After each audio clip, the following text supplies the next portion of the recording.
murder and everything else. My name is Joy. And my name is Cheryl, and Joy and I are two very old friends who are going to talk about murder and everything else. Welcome back to all of our listeners out there. It is not quite summer yet in the great state of North Carolina. But Cheryl, it's been hot and a little muggy here because we've had a lot of rain over the last 3 or 4 days. It's not the soupy stuff that happens in July and August, but it's like when it rains, it gets kind of like humid, but we're so used to it now, I don't really notice it, especially while we're still in the 80s, which is where we are. But you know what that means, that it's warm, and that is that I have to shave my legs on the regular. That's Summertime exciting. wintertime is so nice because you can go for months without shaving those old legs. But Well, I have a news flash for you. I don't shave my legs. Doesn't matter what season. what? Oh, Yeah. see, I have to shave my legs because the other thing I can't do is when it's hot here and muggy, I can't wear jeans or long pants. No, of course not. Nope. Yeah.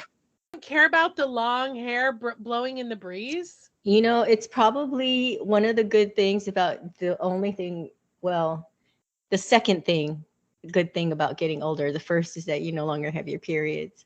Um, but my hair on my legs have thinned out. I mean, I don't even think you can see. Maybe I can't see it because I need glasses, but no, it's not even worth it. I don't even bother. I don't, the thing is, if you ask me when I stopped, I can't even tell you. Probably stopped out of laziness first, and then I was like, wow, there's really nothing there anyway. Or that's what that's how I justify not Yeah. shaving my legs. Interesting. Who Well, cares? Oh I my don't God, like who I cares? don't like the prickly pear feel. So Do you I remember? Do you remember I the care. show Laverne and Shirley? For all of you of a certain age, it was when Happy Days was out. Do you remember that Remember, show? we're gonna do it. I'll give us any The me, chance, we'll you take might as it. well. That's a Yeah. rabbit. Okay, well, there. I remember. I'll never forget this one scene where they were going out on a date, and then Shirley asked Laverne if she had shaved her legs, and she goes, "No, are you kidding? That's what holds up my pantyhose." Ew. Anyway, remember when you had to when people wore pantyhose? Thank God we've like moved past that. No, but That is you know what I torture. do like to wear in the winter is tights. Oh yeah, no, that's different. No, no, tights and leggings It's different. made Cheryl, tights are made out of the same shit pantyhose are made out of. No, no, no, As no, no, no, no, thicker. no. No, they're not. That's why you never hear robbers using leggings on their Uh, face. my grandma used to call my grandma used to call pantyhose. She used to just call them hose. Oh, well, the hose, whatever misogynistic bastard came up with pantyhose and underwire bras should be shot. No, he should be made to wear them for the rest of his life. He Anyway, Well, you heard it here, guys. We're gonna track that guy down and find out what he's doing with all the money he made. Remember legs? They came in an egg yeah, shape. yeah. Oh, You could buy and it them was in the grocery store. yeah. I remember I that. used to love those eggs. Anyway, that's a whole nother podcast. And so I'm gonna head on into updates, guys. if you have listened to if you've been listening to our podcast on the regular and you listened to last week's episode, then you know we are now on audible.com and Amazon Music, which is super exciting. But we are Very also exciting. now on Google Podcasts, and I just got a notification that that platform is going away in July of 2024. So Uh, we'll only awesome. be on Google Podcasts for May, June, and whatever time in July before it goes away. So I very, guess very short. better late than never, I Yeah, guess. or as I like to say, better late than pregnant. So if you're not a Spotify person, um, you have so many options now. Also, if for those of you who are on Spotify, if you go over to our podcast, you'll notice that they've created chapters for our episodes. So if you're listening and you want to skip the intro, or you want to skip the updates, or you want to skip the shout outs or the letters from our listeners, it allows you to do that now because it's broken it down into an outline, which is really cool. So go check it out. That's very cool. Although I think our listeners don't want to miss anything, right? You want to listen to the entirety of the podcast. But I think the chapters are good if you want to re-listen to a certain section. Yep, that's right. Yeah, who would want to skip through any of this? This is No. quality. This is quality shit right here. You have to know that we have added another country to our list of countries that we are being listened in, and the country is Estonia. Welcome, Estonian listeners. I Welcome swear, wherever you are. I swear to you, I had to look it up because while I knew that Estonia was in Europe, I didn't know exactly where. But Estonia is a small country in Northern Europe bordered by the Baltic Sea to the west and north, and Russia to the east, and Latvia to the south. Estonia's territory, listen to this, includes a mainland and more than 2,000 islands, Cheryl. So it's Oh, kind of like wow. It's kind of like Hawaii. 2,000 islands? I know, isn't that crazy? And it covers 45,227 square kilometers. The country's highest point is Sur Munamagi at 318 meters. That's a little over 1,000 feet. Hmm. Anyway, it's Excellent. so it's so cool. It's bordered to the north by the Gulf of Finland, and it's across from Finland. So it's a very tiny country. And maybe wouldn't it be cool, Cheryl, if we got to go to Estonia and podcast from Estonia? That would be so cool. How do I dress? I don't know how to dress. I think it would be very chilly up there. All the time? I don't know. I don't If know. anyone, whoever's listening in Estonia, I'm going to assume it's one person. It's a half a person. Can you please write in and let us know what the year-round weather is like there? Listen to this.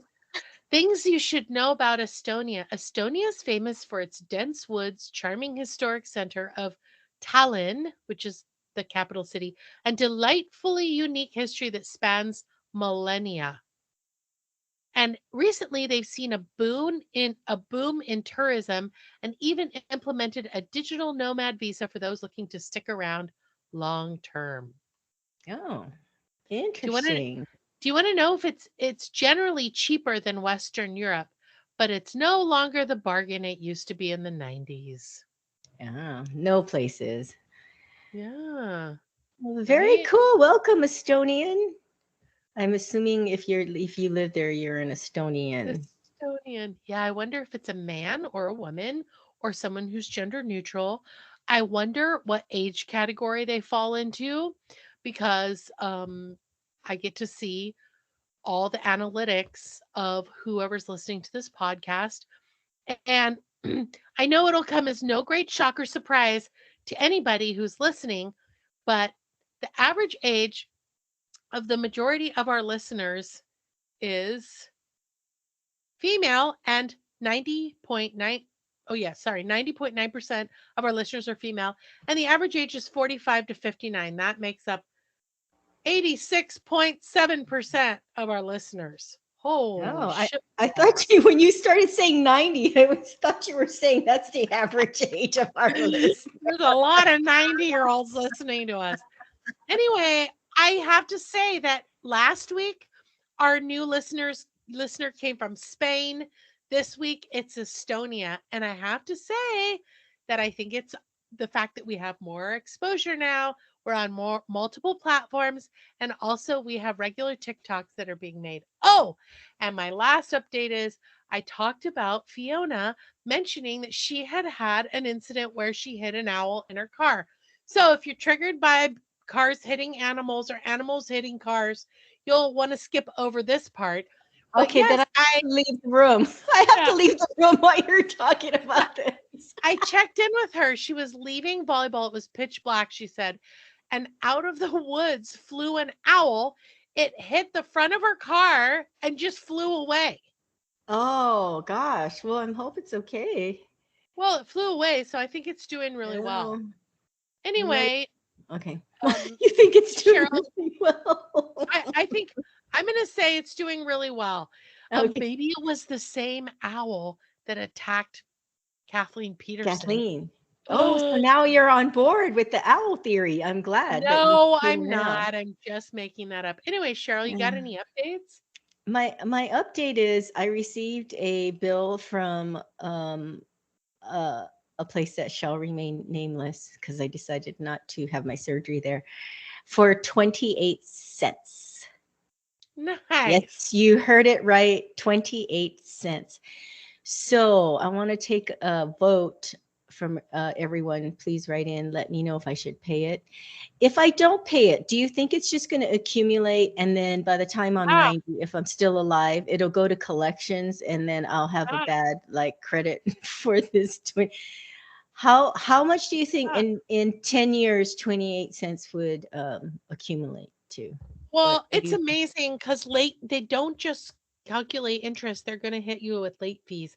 And sometimes late fees can be pretty steep. Hefty. Yeah, you're Mm. right. I didn't think about the late fee. Oh my God. As soon as we're done with this, I'm going to go pay the fucking 28 cents. It costs more for the stamp and for the check. And for those of you who are rolling your eyes right now, yeah, I still sometimes send stamps and checks. Oh So bite Lord. me. Yeah, so bite me, all right? How much is the stamp now? I just get the forever ones, but how much is I it? I think Cheryl, it's 52 or 53 cents. we literally had this conversation like 3 months ago. Well, I don't remember. So what was the answer? A stamp, a first class mail forever stamp is 63 cents. It's 63 Yeah, and a postcard is 48 cents. now? Oh, it's still pretty amazing that it can get across the I country for that know. little. I thought I turned my I'm sorry, I didn't silence my phone. Silence your phone, please. Yeah, and put your seats in their upright position and return your tray tables to their original position, guys. We are heading into shout outs. All right, guys. I just want you all to know that Cheryl and I are not getting any kickbacks or endorsements from shouting out companies or products. This is just us talking about where we like to shop, what we like to do, what we like to eat, and what we like and where we like it. That's what she said. So I have to give a shout out for eBay. If you cannot find what you're looking for online, you should consider heading over to eBay and looking for, especially if you have an item that you have bought and you had maybe a little stash and you ran out, or maybe there's a face cream that they've discontinued with Amazon or something like that. eBay has your items. I have bought this cute linen top almost every single like 5 to 7 years, and it wears out. And I wear it in the summer. It's loose, it's natural fibers, it doesn't cause any like heat rash when I sweat. And I love it. It's just so easy to throw on. You don't have to iron it or anything. And every time it wears out, I just go to eBay and buy another one. And instead of spending, because I found a store near here where the damn top is like literally $80. I find it on eBay every time for like 20 to 20 bucks. So, Wow. yeah, so I just have to shout out if there's a pair of shoes that you really liked, but you don't want to pay, that retail price, or maybe you had a pair of shoes you loved and they wore out, you can go over to eBay and find what it is you're looking for. And maybe if you're lucky, they'll have it in your size. Anyway, Well, Cheryl, you got any shout outs? No, I just want to piggyback on that. My sister loves this choc. It's a hot chocolate powder at from Trader Joe's, and it only comes out during the holidays. And she wanted some. I think it was off season or they were out of it. I can't remember, but I went to eBay and I found it and I sent it to her, which Wow.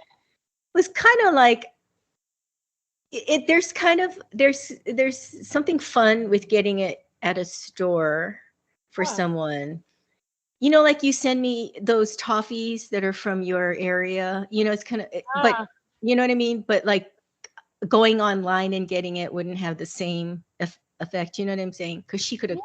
she could have gone on eBay, but that's how I found it. Because they don't have Trader Joe's in Hawaii. Oh, Anyway, they don't? no, it's too I feel expensive. I feel like Trader Joe's would be something that would be really popular in Hawaii. Yeah, it's too expensive to import all that stuff, is what I've heard. Huh. Um, But but importing all the Walmart and Target shit, that's not expensive? yeah, no, I don't understand it. I have no idea why. Because I think they have Whole Foods, which is Hmm. expensive anywhere. Yeah. Anyway, but No, my it's shout not as expensive now that it's owned by Target. I mean by Amazon. Amazon, is it? Yeah. I haven't been to a Whole Foods in years. So anyway, but my shout out is to Ephraim at Simply Green Pest Control because he came and he protected and saved me from the largest fucking roach I have ever seen in my entire goddamn life. Mm, Okay? good. How big was it, Cheryl? It was carrying a small dog in its mouth. That's how big it was. It was the size of a I grew up T-Rex. I grew up in Hawaii where we call them 747s because they're huge and they fly and they smell your fear. And anyone from Hawaii can attest to this. So if there's any Hawaiian listeners, can you please write in and let Joy know that I am not exaggerating. So, anyway, the biggest roach I've ever seen in my entire life was on my patio. It was dying. It was on its back, but it was still moving. It doesn't matter. It doesn't matter if it was moving. It doesn't matter if it was dead still. It does not matter. I was so angry because I told the guy that I'm renting this place from that I don't want to deal with critters. And he said, "Oh, it's not a problem, but I'll spray it once before you moved in." And so I wrote him this really long text about unhappy I was. And then I proceeded to go into how the electricity sucks as well. Have you ever been in a I've never experienced this. It's great. There's like four sockets in the bedroom, in the master bedroom, but three of them are so old that when you plug something in, it falls right out. It falls Oh, right yeah. out. Like I've never experienced that. So the one socket has a power strip so that I can have all these other socket. You know what I mean? The power strip creates more sockets because there's 3 out of 4 don't work. So I went and proceeded Hmm. to go into that. And then what cracked me up was that he turned around and he said, "Oh, I'm sorry you're unhappy. Um, I'll let you out of your lease." And then I was like, "Oh shit. Well, I don't know if I want to move." After all of that, when you're like having a tantrum about something and then somebody like gives you an out and you're like, "Oh, well." No, Ephraim came to my rescue and he listened to me bitch and complain. And he said that his bill for his therapy session would be in the mail. Because when he first showed up, I was like, listen, because I was so hot and I was texting my manager, the landlord, and it was hot outside. He was sweating. He was in long sleeves and long pants. And I said, come on in out of the heat. And then he stood in the Because living they room and I have said, to protect themselves from the Agent Orange. You know those guys who work in that oh, pest control shit? They're probably I like bet. literally their like shelf life is probably they probably have to sign a disclosure that says, "Are you okay with like spraying toxic fumes and potentially dying of like these 75 cancers in the next 5 years?" Right? You think they would they don't wear masks or anything. But anyway, he stood here and I was like, can I, can you just listen to me for a second? Because when you have to rant, you have to vent about something. Well, You he listened to was me for a second. he was the closest target audience that I had. I needed Oh immediate my God. satisfaction. That's what she said. I need immediate satisfaction. So I said, Oh "Can you? my I'm God. going to use it as my counselor right now." And I proceeded to tell him how I didn't want to move to Arizona, and that I was aware of the fucking 150-degree heat He's and like the a possible therapist. He's like a therapist and a priest all rolled into one. exactly how I was aware of the scorpions, but nobody told me about the fucking mutant roaches and the mosquitoes. The mosquitoes are yet to come. It's not warm enough yet, but Well, they're sh- waiting with shout their out to little Father Ephraim. yes. Oh God. Thank you, Thank Ephraim. you. Thank you, Father Ephraim, for talking my friend Cheryl off a ledge, for listening to her in her moment of weakness. Oh my God. Hey guys, we are rolling into letters from our listeners. I just want you to know that superfan Jen T, I know we've had some super fans over the last year and a few months, but we now have another one, and that is superfan Jen T. By the way, Mm. Jen T, you need to hit me up on Instagram and send me your address because we have something to send superfans. Oh Um, yes. but Jen T has been busy posting comments on Spotify, starting with the idioms episode, which aired on April 14th. Jen said, entertaining and informative episode. Cheryl's laugh is contagious! Exclamation mark. And Aw. joy is hilarious as always. So thank you, Jen T. Thank She you, Jen T. also, yeah, she also posted on the Amanda Knox episode, which aired on April 21st. She said, yay, I got a shout out. And then she remembered that my favorite shade of Clinique lipstick was plum raisin. And for all of you who want to know about Ally McBeal and her Lizzie Borden reference, she posted a link on that episode. So if you guys want to find out, want to go and watch it, you can just click on that link. It was a crossover between Ally McBeal and The Practice. So thank you, Oh, Jen. I'm That's gonna so check that out. awesome. Yes, Yeah, thank you, yeah. Jen. And then she also posted on the episode. Let's see, which episode was it? She posted on Love is Dead, which aired on April 28th. And she said, I was dying laughing about the boobage commentary. So I'm glad that you were dying laughing, Jen, because that's pretty much like all I need to hear is that someone died laughing at something that we were talking about. And Her work my is done. my work is done. I can drop the mic. So thank you, Jen. Thank you, Jen. Anyway, keep the comments coming, guys. You can reach us via email at murderandeverythingelse@gmail.com. You can reach out to us on TikTok, on Spotify. You can reach out to us on Instagram. You can reach out to us on Twitter, on Facebook. What else, Cheryl? Where else? Oh, on Amazon Music and now on audible.com. So there's and Google Podcasts for the next 3 months. There's so many places to reach out to us. I don't even know how to track down half of those comments, but I will do my best.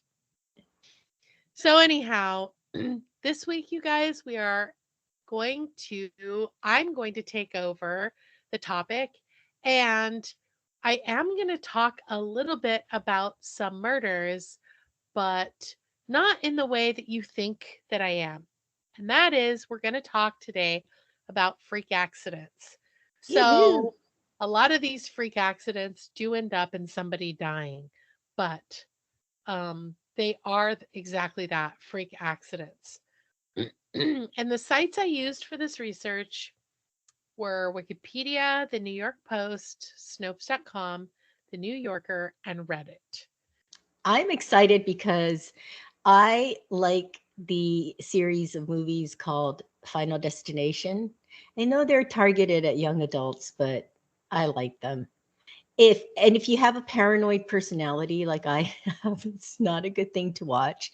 But the most like insane things happen out of the most innocent situations. Like one that these girls were at in a tanning bed, and the a cup of water was set down above where the tanning bed plug was plugged in, and then it tipped over, and it's created a spark, and they ended up burning in the tanning bed. Yikes. That sounds like a really So fun, uplifting kind of show to watch. you're watching Pride and Prejudice, and I'm watching Final Oh, Destination oh one God. through 10. But so I'm fascinated with freak accidents because they Oh, happen, God. and they're freak accidents. They're freaks. Well, and I'm fascinated by freaks. So you like the accidents and I like the freaks. Anyway, what is considered a freak accident? A freak accident is also called an act of God, but freak accidents are unexpected, unusual, or unlikely events that can often lead to injury or death. And the whole reason that I'm doing this episode is Cheryl and I were talking about freak accidents, and I told her about the one that always resurfaces online every 5 to 7 years. And I'm going to just kind of go over it so that I'm sure those of you that are listening, some of you have heard this. But the last time it popped up online in a news feed was in Tel Aviv, and it was put out by Reuters. And it goes like this: an Israeli housewife's fight with the cockroach that wouldn't die landed her husband in hospital with burns on sensitive parts, a broken pelvis, and broken ribs. The Jerusalem Post reported Thursday that the wife was frightened by the insect when she found it in their living room. Her name was Cheryl. Just kidding. She stepped on it, threw it in the toilet, called Ephraim from the pest control, had him come over, had him step on it. Okay, I'm just kidding. She stepped on it, threw it in the toilet, and then sprayed a full can of insecticide on it when it refused to die. Her husband came home from work, sat on the toilet, and lit a cigarette. He threw the cigarette butt into the bowl, igniting the insecticide fumes. This seriously burned his nether regions, or his sensitive parts, the Post wrote, delicately. There was worse to come. When the paramedics arrived, they quickly placed the afflicted man on a stretcher. But when they were told the cause of the accident, they laughed so uncontrollably that as a result, they dropped the stretcher down the stairs, and this led to the broken ribs and pelvis. The man is now recovering in the hospital. So I was telling Cheryl this story, and she said, "You know what? You should do an episode on freak accidents." So I said, "All right." So buckle in, guys, because I'm going to go through some freak accident stories, starting with March of 1809. John Cummings, after seeing a circus knife swallower, seaman John Cummings, and I mean he was a sailor. He, I don't mean seaman. What's with I the don't, semen and the I don't Cummings? mean, I don't mean semen like sperm. Seaman John Cummings began actually swallowing knives. On one occasion, he swallowed 4 knives and quickly passed 3 with no ill health. He later swallowed 14 knives, and after some days, with abdominal pain, he passed all of them. He finally swallowed 20 knives and a clasp knife case. But after a few days, he had only passed the case. He died after 4 years in pain. On autopsy report, a knife blade and spring were found in his intestines, and between 30 and 40 fragments of metal, wood, and horn in his stomach. Okay. And they Uh, found a blender in his stomach. yeah. Well, my question to you is, when he swallowed the 20 knives and the clasp knife case, but after a few days he only passed the knife case, and then he had an autopsy, where were the 20 knives? They found a knife blade and a spring, and between 30 and 40 fragments of metal, wood, and horn in his stomach. Horn And a horn. and a horn. A shoehorn? What's a horn? like a doo doo doo doo. I don't know, like a trumpet. No way. I mean, the site I used for research just said a horn. Did I they don't mean know. corn? And corn, that would be hilarious. You know how like when you eliminate corn, it's It still comes intact. It comes out it's completely undigested. It's like all that chewing of the corn, and it's like your stomach puts it back together, then it goes yes. it goes through your poop chute, and it comes out your prune chute, and it's still completely, it's like your stomach It's glued it back intact. together. I know, it's so funny. It's like it's totally Oh my intact. God, it's Oh my. crazy. Anyhow, the next one is February of 1909. George Spencer Millett, the American teenager who worked as an office boy at an insurance company at the Metropolitan Life Building in New York City, was fleeing six young women, stenographers, at his workplace intent on giving him kisses for his 15th birthday. While carrying, Stenographers? yeah, what did I say? Stenographers. Stenographers. Stenographers. While carrying an ink eraser in his breast pocket. As the women moved in for their kisses, he fell forward and the eraser's point pierced his heart, killing him. Aw. First of all, what was a 15-year-old doing working at an insurance company at the Metropolitan Life Building in New York City? This was clearly before child labor laws because, I mean, he was 15. Shouldn't he have been in school? Well, maybe I don't know. Maybe he was an entrepreneur. Maybe he owned the place. Yeah, at 15. Sure thing. He was carrying an ink eraser. I What is mean, that? I don't know, but it sounds very pointy and like and sharp. An ink eraser. Well, I don't know about an eraser, I, but I don't anyway, know. But you know whatever what it it was, did? it It erased killed him. his life. Get it? See Oh, what I did there? oh, oh, I see that. Yep. Anyway, the next one is October 1920, Alexander of Greece. The 27-year-old Greek king died of sepsis after being bitten by a palace steward's pet Barbary macaque in his garden while trying to break up a fight between his German shepherd and another monkey. Um, What's what's a oh, macaque? What a happened? macaque is a monkey. Oh, okay. So his dog was fighting with a monkey, and this other monkey bit him, attacked him. I don't know. It's crazy. But I looked up what that's the craziest story. I looked up what a Barbary macaque is.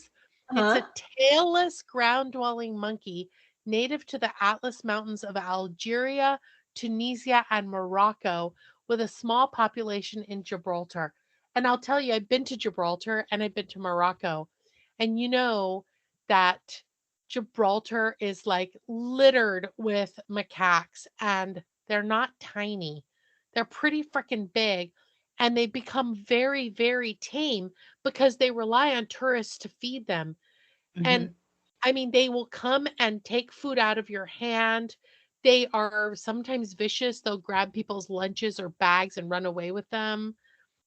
Um, I now know that, you know, people should not interact with them. But I can tell you that at that time in my life, when I was traveling around at these places, I thought it was kind of cool. I probably touched some of them. Mm. I think I would keep my distance just because I know that they're animals and they are strong and they could Oh, probably do damage, like a lot of damage on a human being. okay. I'm going to tell you a story now that sounds completely ridiculous, but I do have an alibi out there because I was traveling with somebody at this time. But I went to South America when I was like 32. And I went to Lima, Peru, and then I went to Cusco and went to Machu Picchu, and then I flew back into Lima and went to the Amazon jungle to city called Iquitos. The only way to get there is either by riverboat or by plane because it's very dense, like rainforest. I don't know anymore, but this was a while ago, obviously. Maybe you can get there by, I don't know, um, uh, Uber. Who knows? But when I was in the jungle, I went to this little jungle zoo, and this little boy who was maybe 10 came up and said, "Can I be your tour guide?" And I said, "Do you work for the zoo?" And he goes, "No, but if you pay me $1, I'll give you a tour of the zoo because I live here and I know all the animals." So I was like, "Sure, why not?" So he took us around, and I have to say, it was not a government sanctioned zoo. It was a private zoo, and it was kind of sad because some of the enclosures were very tiny and the animals probably should have had larger habitats. But they had a really amazing representation of the animals that you would find in the Amazon jungle, which was I found fascinating.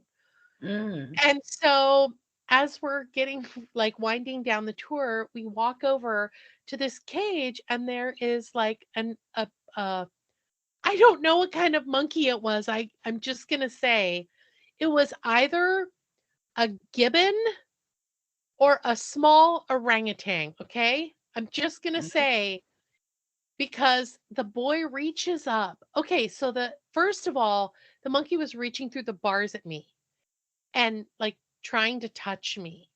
Mm. And the boy reaches up and opens the cage, and this monkey instantly jumps into my arms. And it's, yeah, yeah. And it's heavy. It's like 45 or 50 pounds. And it Oh my God. starts, listen, it starts stroking my face and like making weeping sounds. It's going, ooh, ooh. And I'm Oh like, my God. I know it's got hands that are larger than mine and it's stroking my face. Its hands are on my bare skin. And I don't want to drop it. I mean, it's a monkey, so it's probably, if I let go, it's still going to probably be on my body. But I'm also like freaked out because I'm like, what's happening right now? Should I be holding this monkey? And the boy proceeds to tell me that there was an American missionary who was living in around the area who adopted an infant monkey that the mother had been injured or whatever. And he said that the girl was Asian American and she had lived there for 3 to 5 years and had raised this monkey like it was her child, but she had to go back to her country. And so she donated the monkey to the zoo. And whenever the monkey would see someone who was Asian, and he goes, it doesn't happen very often, the monkey's inconsolable. It like it Oh my he said God. it pined for this girl, and when it saw me, it treated me like I was its birth mother. Oh, I that mean, is so sad. okay, but the worst part was trying to pry it off of me to shove it back in the cage. Oh my God. He could have ripped your face off. And eaten it and Right. bitten me. I could be dead right now from sepsis. I'm just telling you, it sounds like a made up story, but it's true. And then for the rest of the time, I was like, because you have to take these little like basically lawnmowers with motorcycles with little like seats on the back through the jungle. And I'm literally like covered in like whatever this like monkey had on its hands and feet. And Oh, it's sitting in smell? this, it's sitting in a tiny cage caked in its own excrement, and now I'm wearing 90% of this excrement. Oh I mean, God. oh yeah. Plus, remember, it's the Amazon jungle. So there's not a lot of like fresh air current. So you're already really hot and bothered and really sweaty and Hot and stinky. And now I smell like fucking like whatever new world monkey, old world monkey, rolled into one world monkey. I mean, Oh I my smelled God. Yeah, I smelled really fresh. That's Anyway, kind of scary. He should have asked you or warned you. as I'm walking away from this monkey, I'll never forget. It's literally weeping and Oh like no, don't crying stop. out. That is Oh so yeah, it was sad. horrible. It was like, I mean, how am I supposed to take a monkey home? Shove it in my carry-on? I mean, it was the size of a 6-year-old. I'm sorry, man, but your suitcase is moving and it smells like monkey shit. Ah, all right, rolling on. March 1931, Arnold Bennett, the British novelist, was dining in Paris with his partner Dorothy.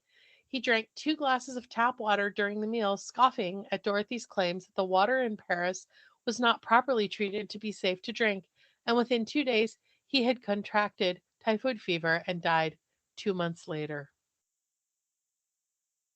That's very sad. Listen, I have drank tap water in many countries, many. And the only place where it was really, really, really bad was in one part of Mexico that I stayed at, but just once.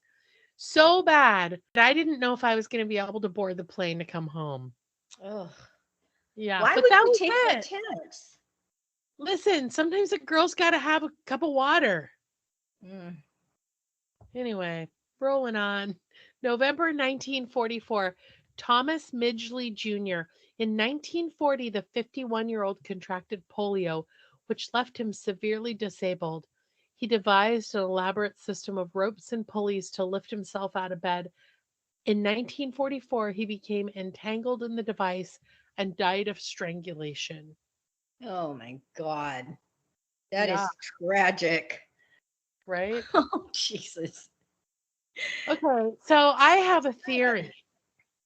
What Okay. if he actually died of autoerotic asphyxiation, Oh, well, right?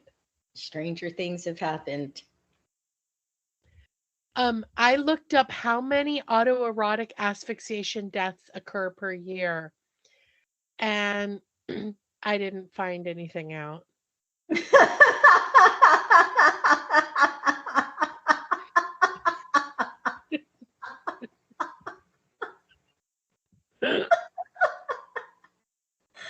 Oh God. Well, Um, but that's how, wasn't that allegedly how Michael Hutchins from In Excess?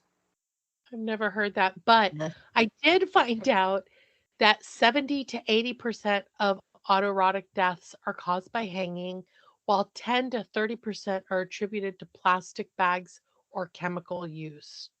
Oh my God, And people. both of these lead to autoerotic asphyxia.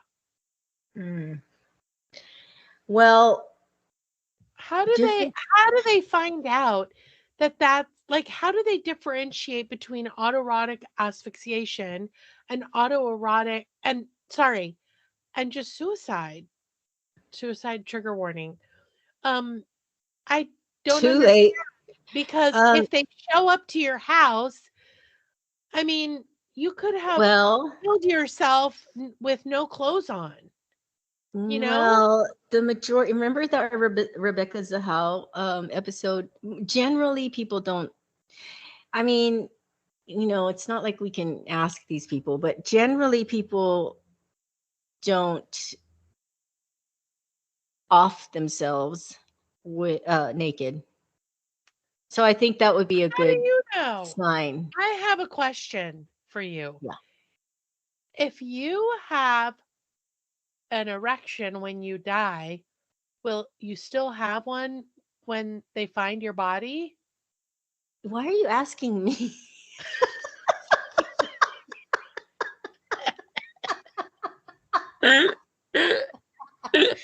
Let's ask Gabe. Oh, we should do an episode called Let's Ask Gabe. And all of you write in your questions that you Well, want us to ask okay, Gabe. because at a certain point, don't you get like rigor mortis? So does that mean you would have a chub if you had rigor mortis? Let's yeah, what's the word How would he know? what's the word when you put something aside? Let's Let's something that. let's stick a pin in this. Stick a pin in it. Let's stick a Yeah. pin in that. And we will, next Come week, we back. will return with What Does Gabe Say? Okay. All right. January 1978, Kurt Gödel, the Austrian American logician and mathematician, developed an obsessive fear of being poisoned and refused to eat food prepared by anyone but his wife. When she became ill and was hospitalized, he starved to death. At the time of his death, he only weighed around 65 pounds. I have to tell you, this was 1978. I think that if this guy lived now, he would have been diagnosed with an eating disorder, don't you? Uh, or he needed his head checked because at Yeah, some like a point, mental illness of some sort. well, because at some point when you're really hungry, I'm sorry, you'd like pop open a can of soup or something, ramen. Um, A can of ramen. I'm gonna open up a can of ramen ass whoop like ass. No, I mean it's ridiculous. He only let his wife, so only his wife, not even himself. He wouldn't let himself cook. I just find that very weird. I think that if he were to go in for diagnosis now, they would have found him to have like phobias or some kind of personality like issue disorder of some sort because that is fairly crazy. So, whatever. That's really too bad for the Austrian American logician and mathematician. I mean, obsessive fear sounds like a phobia to me. So the next one Right. is August 1980. Lourdes Maria da Silva, the resident of Caixas do Sol, Brazil, was walking upstairs carrying a Pyrex glass when she tripped, broke it, and fell on the shards, cutting an artery in her neck. She died on her way to the hospital. And I have to say that this is literally, to me, the definition of Of a freak freak accident. accident. I If was gonna you say, if you are swallowing knives, you have control over swallowing the knives. But she fell on the shards and like by an act of God or whatever you want to call it, she tripped, obviously, didn't intend to, then broke the Pyrex and then fell on the shards and then it happened to cut an artery in her. I mean, what are the chances of that happening? yeah, to me that is a freak accident. Not wanting to make your own meals is not a free. It's not like it happens in a Yeah. split second. But speaking, of this story, I often, because I've been tripping a lot. I told you this before we started recording. Oh, I thought you Ever meant like since, tripping, like, hey, trippy man. Like you were well, taking a yeah, lot of shrooms or something. yeah, because that's me. But no, ever since I fell with Callie in my arms, um, I have been tripping, or like you said, maybe I'm noticing it more. It's like when you're gonna go get your hair cut a certain way, and then you notice all these people with their hair cut that way, or you're buying a car. Anyway, um, so I've been tripping lately, and that has been in my head. It is so easy to have a freak accident where you trip. Like yesterday, I tripped by the coffee table, and I'm like, I could fall and hit my head or my temple on the corner of the coffee table, and it's lights out, literally. You know what I mean? I mean, like, Yeah, falling is very dangerous. That's all I gotta say. it is. Rolling on. Especially if you're falling on shards of glass. Yeah, that's That is right. a freak. That is a definitely a freak I accident. Wow. also wonder how old that Lourdes was because maybe she was older and not as mobile. If she was in her 80s, I could see when if you drop something and it crashed into shards, then you would lose your balance or something. I don't know. It seems like I something that could happen to anybody. Listen, I watch Final Destination. All these no, people are young. no, you can't make me do it. Anyway, the next one is April 1982. Michael Scaglione died again, another freak accident, died after smashing his golf club against a golf cart. The head broke off and impaled him in the throat, severing his jugular vein. Wow. Okay, that is a freak accident too. My God, that'll teach you to like not have good sportsmanship. That's the Right? moral of that. Yeah, that's the moral of that story. I was gonna say Crazy. that's the moral of that lesson. Can you Yep. imagine? Like these tennis players that like hit their racket because they're, they missed a shot or whatever and they're pissed off. Can you imagine like the handle like No, I can't. and I peeling can't and even. All right, rolling on to the next one, guys. 1987, Franco Brune, the 22-year-old inmate at the Metro Toronto East Detention Center in Canada, died trying to swallow a pocket-sized Bible. I can't. I uh can't even. I can't okay, make my this up. okay, I have so many questions. I mean, It maybe was there was like a small nail file inside. You know how they used to put the nail file in the Bible or in the book, and then the inmate would take it out and then like well, chisel a why would hole. Remember? Did you ever well see the why Shawshank Redemption? yes, I love that movie, but what does that have to do with him swallowing it? Well, Did I he don't not know. did he not know how to read and he thought that I he don't, just by osmosis, I don't know. or And maybe maybe he it needed wasn't. roughage. He needed roughage. He needed some Maybe fiber. it was a dare. I don't know. Now, what did you say? A small Bible? Yeah, How small was it? I know, right? Good question. It wasn't small enough because he died trying to swallow it. Okay, well, see, now that's not a freak accident, right? Because he chose, unless somebody was forcing it down his throat. We'll never know. Ooh, there you go. All right, guys, the next one is November 1992. Greg Gingrich. While the 38-year-old was vacationing at the Grand Canyon in Coconino County, Arizona, with his teenage daughter, he began to play act, losing his balance to frighten her. Gingrich leapt atop a guardrail and began windmilling his arms in an exaggerated manner, and then comically fell from the wall on the canyon side onto a short slope where he assumed he would land safely. His daughter, unimpressed with his antics, walked on. Gingrich, however, missed his footing and fell approximately 400 feet into the canyon to his death. Oh my God. I don't See, know if I would call that a freak accident because the dumb part was him trying to but do the whole stand-up routine, with the like Laurel and Hardy, oh look, I'm falling, It was yeah, like he well, was the Three Stooges or something. that's it. That's what you get for goofing around. That's right. That's what you get from goofing around. You heard it here. All right. January 1996, Mark Gleason, the 26-year-old from Headley Down, Hampshire, attempted to cure his snoring by inserting tampons into his nostrils.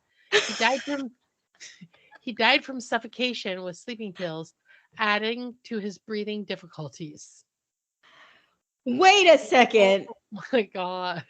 He So he stuffed. put the tampons one into each side of his nose. Then he took some sleeping pills and went to sleep and died because he was suffocated between the sleeping pills, probably slowing down his breathing. Maybe he was like congested or something, and or a nose breather, and then he suffocated. That sounds crazy. Also, remember tampons swell up with moisture. So maybe he had a lot of mucus in his nose and they swelled up so big he couldn't get them out. I don't know. I don't know. And wait, what was his? He was doing this because he was snoring. He was trying to cure his snoring. I mean, So this is what my true yikes. crime. This is what my true crime mind goes to. So if he lived by himself, he probably, who cares if he's snoring, right? Snoring. So he must have had a partner, a wife, whatever, who complained about the snoring. So for all we know, he or she killed him. There. There you go. Mm-hmm. Case solved. Case All closed. right. 1998, Alberto Fargo, the resident of Lisbon, died from falling out of a 5-story window whilst performing a tango.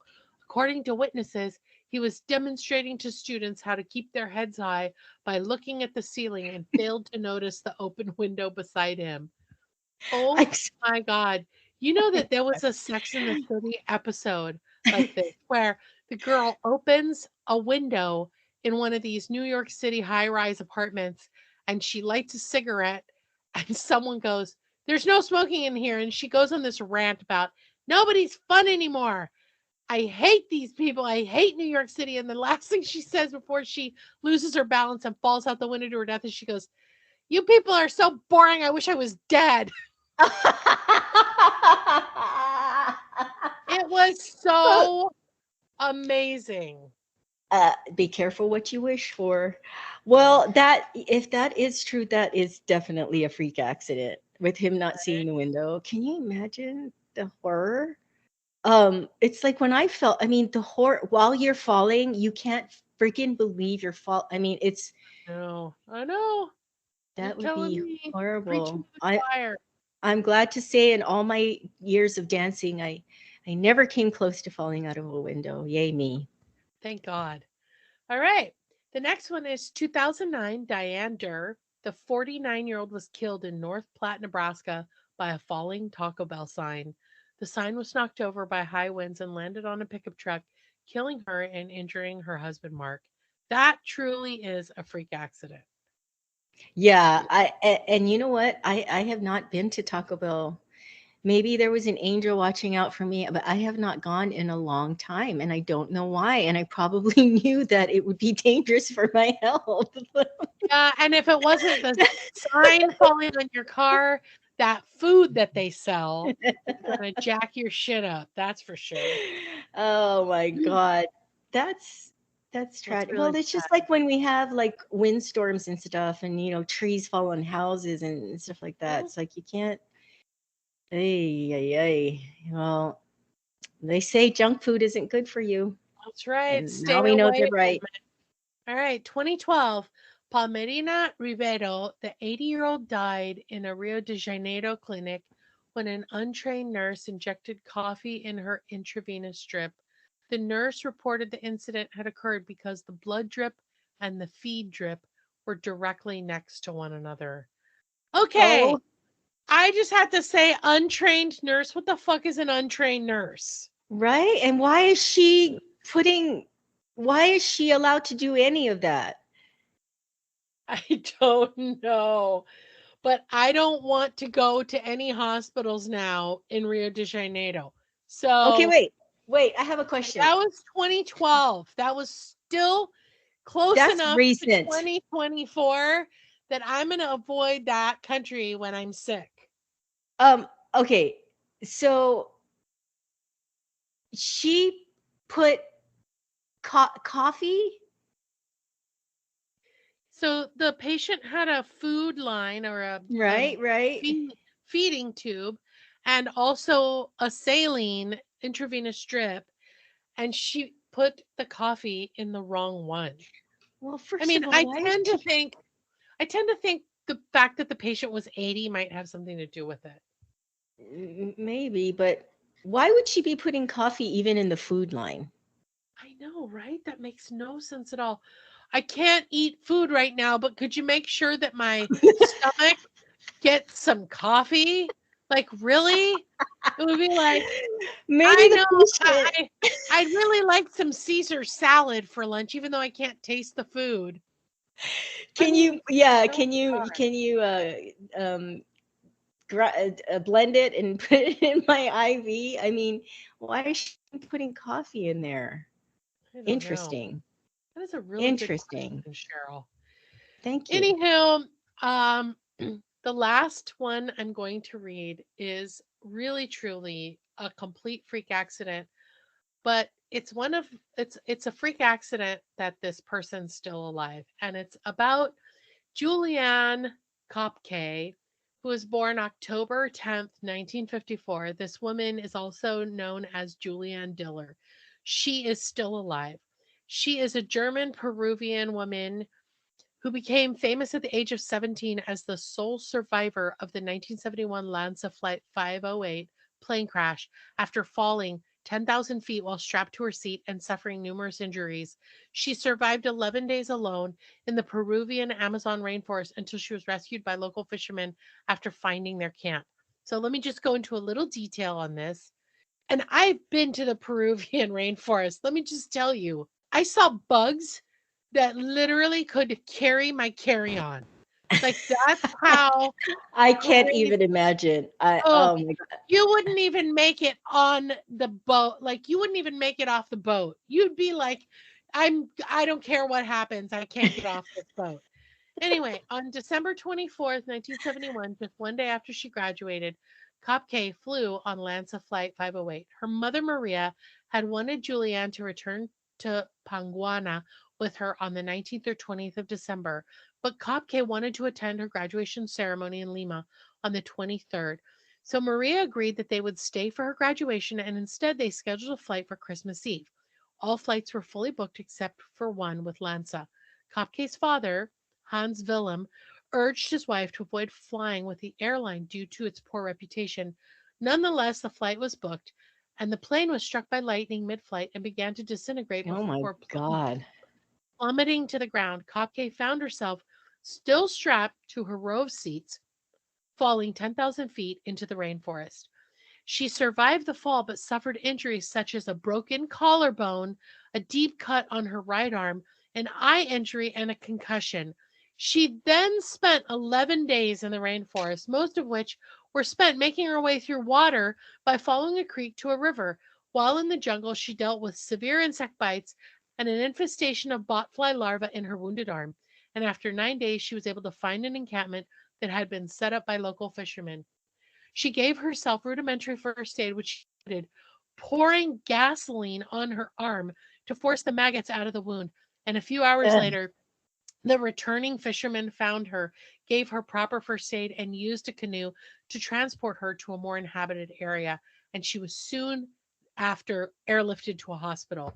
Kopke's unlikely survival has been the subject of much speculation. Experts have said that she survived the fall because she was harnessed into her seat, the window seat, which was attached to two seats to her left as part of a row of three. That was thought to have functioned as a parachute, which slowed her fall. The impact may also have been lessened by the updraft from a thunderstorm Kopke fell through, Oh as my well as God. the thick foliage at her landing site. As many as 14 other passengers were later discovered to have survived the initial crash, but died while waiting to be rescued. Yeah, there's so much. There's so much to unpack with the story. First of all, how freaking scary to be Yeah, in the plane and have lightning hit the plane. I mean, right? I can't even. And then you're falling 10,000 feet. How high? 10,000 feet. I mean, Even remember, how so high first is of all, the plane was hit by lightning and it started to disintegrate. Oh So my it God. probably had been falling at least that amount of feet while it was disintegrating before it broke apart. And oh my God. And you just think you're going to die, right? And then you hit the trees and your thing is, your fall is I'm broken. sure I'm sure But she blacked out for a while, don't you think? yeah, you're right. And I then after that, she has to uh, survive in the freaking jungle. I mean, one of those alone will kill you. yeah. I mean, that's And I gotta incredible. tell you, there's tons of stuff out there. There's a movie that was made in 1974 called Miracles Still Happen. I I don't know if it was any good, but that's about her survival. And then there's another film called Wings of Hope, and I don't know when that was made, but you can also go out and watch that. And also, there is another film called Girl Who Fell from the Sky. So there's plenty of interviews out there. And the Discovery Channel did a reenactment documentary. So for those of you who are interested in learning more about this, there's tons of information out there.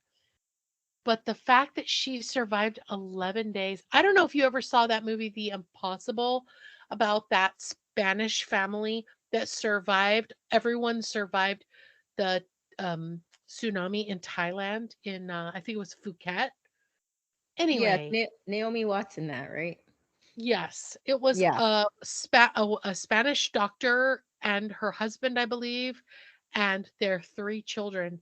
And as strange as the odds were, because so many people died, over, I want to say it was over 100,000 people died, that the whole family survived.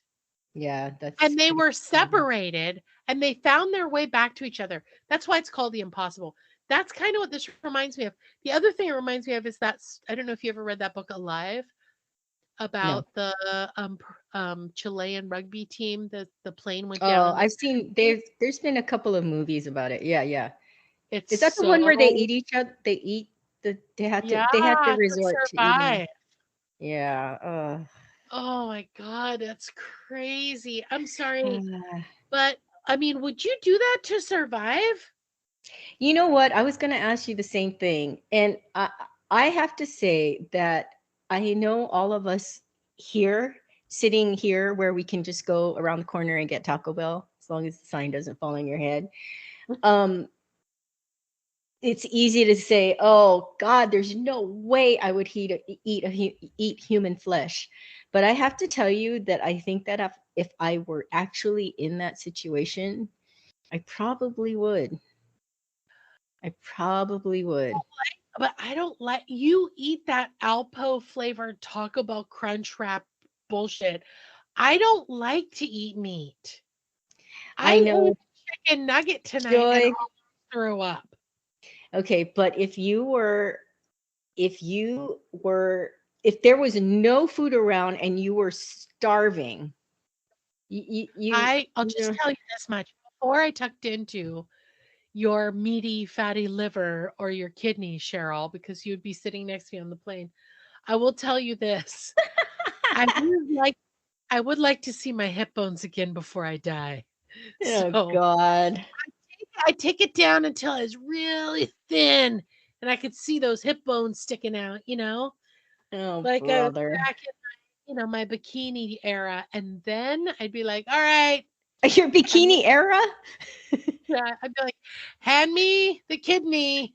I'd be like, I'd like some steak and kidney pie. No, I think that I think all of us could do it. Um, I don't know. I don't like meat. but Joy, I'd be, if you I'd be, were days on I'd end be, without food, I would no, probably be more inclined to eat the little bags of pretzels. They probably had so many bags of pretzels. no, I doubt it. I don't think they'd resort to eating each other if that were the case. I think it's very easy to say when you're in the comfort of your home with the refrigerator like two steps away to say I would never. But I think in if the circuit it die what desperate measures call for desperate measures. Desperate what? I can't think of them. What, Desperate what times is call it? for desperate measures. And I'd say crashing at the top of a fucking snowy mountain and being trapped there for how long? I don't even remember how long it was. But I It think you would was months. It was I know. months. Okay, Joy. So after months and months and months, you don't think you would throw your veganism out the window? Listen to this. If you have water to drink but no food, you can actually survive 2 to 3 months. I there is a okay, I love the series I shouldn't be alive. I wish they hadn't stopped it, but I've seen every single episode probably more than once. But there was a story of this woman getting lost in the Grand Canyon for I think it was 30 something days and all she had was Oh, water and she lived. She wow. survived. That's why it's called I Shouldn't Be Alive, but they didn't want to call it I Survived because there was probably already another show called I Survived, so they called it I Shouldn't Be Alive. But that Wow. story stuck out in my head. I remember she found a little area that was dripping water off of this rock, and she got her eyeglass case and she put it under there to capture the water. But she didn't have any food, so I remember that you can Oh, survive on water. So maybe you wouldn't have to eat my liver. oh. Thank God. Because, like I said, I can't even stomach that Alpo smelling dog food, cat food crap they put on. those crunch wraps. Ugh. Listen to this. Kopke's mother, Maria, was a German scientist who studied tropical birds and taught Julianne to recognize the sounds of local wildlife, which helped her in the Amazon jungle. Oh my God, that's so Isn't cool. that amazing? That's so She cool. she later earned a PhD in biology and became a zoologist. Oh, I have to tell you, getting lost anywhere freaks me out. But like in a jungle or like, you hear stories of people hiking and getting turned around, and it is very easy to do. It's very easy to do. I can get lost just parking my car at the mall. Exactly. And I don't think you have the skills, right, to listen to where the And birds are, what the birds are saying. sometimes Only it's monkeys. stressful. Yeah, sometimes it's stressful because I have to pee, I'm hungry, I'm thirsty, and I'm lost in the parking lot. I mean, I can't even imagine 11 days in the Amazon fucking jungle with With botfly a larvae, maggots laying eggs in my arm and eating Oh my my flesh. God.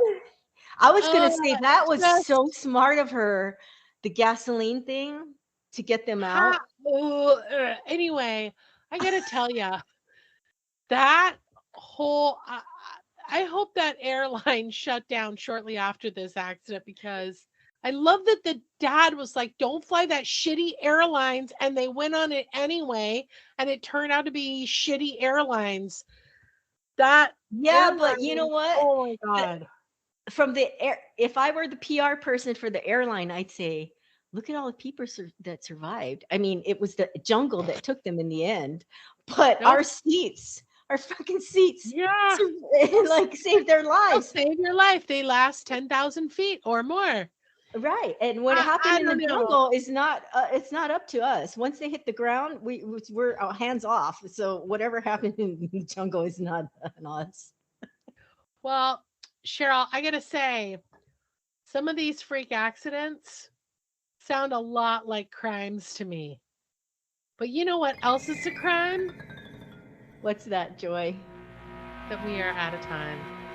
Oh, that is a crime. Well, thank you for listening, everyone, and don't complicate your day. All creativity, commentary, and opinions in this podcast belong to Cheryl and Joy. Music composed and mixed by Gabe McKeon. Logo and merch created and managed by Kevin Callan. Podcast editing and advertising by Joy McKeon. Legal representation provided by John Bojezek. Please like, subscribe, follow, and listen. You can listen to us on Spotify or wherever you get your podcasts. And remember, you can find us on Instagram and YouTube, and you can email us at murderandeverythingelse@gmail.com. Bye, fishes.